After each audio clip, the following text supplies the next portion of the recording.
So this is a script, and what the script actually does is, you can see here from transformers, it is actually importing the auto tokenizer. So this is an example of how an LLM will be tokenizing a text. So basically what tokenizing means, you get a text. In this example, it is bank approved the loan.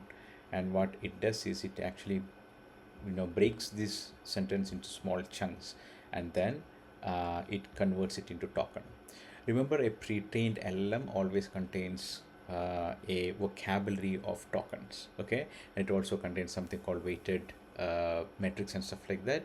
Also, it contains an embedded metrics. We'll go through that later, but right now, one of the important thing that we are trying to understand is, when an input is given, in a text is actually given to an LLM, the first thing that it does is it actually tokenizes that, breaks the text into smaller chunks, and then each chunks in such a way that there is a token associated to that. That's what we are going to see here. Let us run this script and then see what is the output.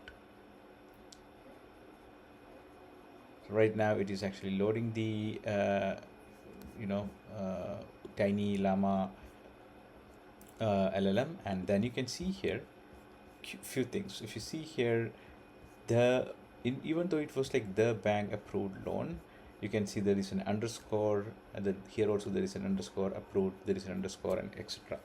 And for each of that, there is also, notice that I have put as add special token. I will come and talk about that in a moment. And here you can see that each of this, forget about this one, I will tell you what that particular token is. It's called as a special token. So every token here, uh, this underscore the is corresponding to a token called 450. Underscore bank, it's corresponding to token 9124. So the question now is, from where does the LLM find these tokens, right? So in a pre-trained LLM model, there is a set of predefined tokens that is actually coming already. So what I have done is I have downloaded this model called Tiny Llama, which is having only 1.1 billion parameters. And then if you see the tokenizer here, let's go and search for this particular number, which we actually see here. Let's say for 9124. Okay, and let's grab for 9124. So by the way, what I'm trying to do here is, when I loaded the model and when I run this particular script to load the tokenizer, it downloaded few files, and one of the file is the tokenizer.json. This contains a bunch of information. One of the information is, it also contains the vocabulary, which is the set of token that comes along with the LLM. So let's go and search here. What if you're able to find out this grep 9124. Oops, no. So you can see here the 9124 is there's something called underscore bank. So so the question may be, why is it not taking bank? Why are we taking underscore bank? So as part of the pre-training, what LLM studied is something called underscore bank.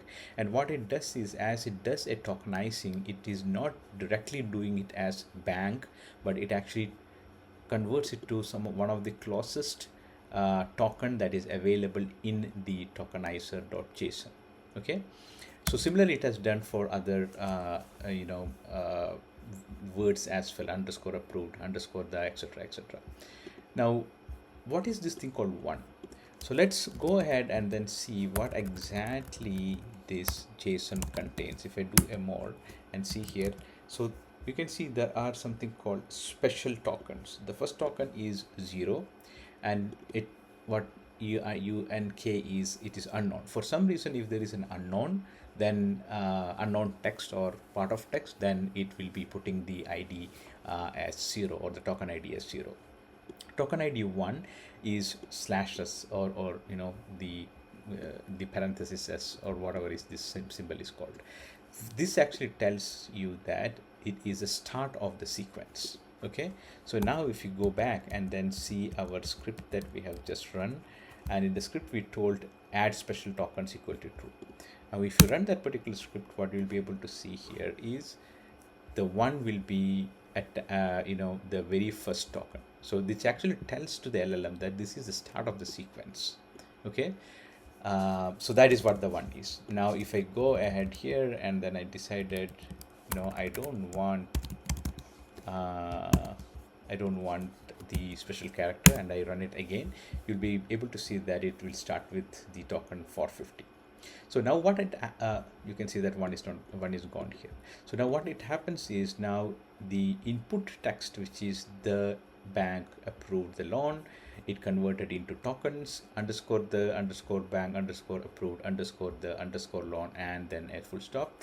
For each of that, correspondingly there was a token that is identified, and this token is actually available in the vocabulary.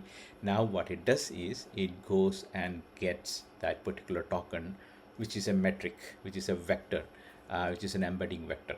We'll talk about that later, but this is the fundamentals of Tokenizer, and you can play around with this script to understand how tokens are generated and how the text are actually converted into tokens.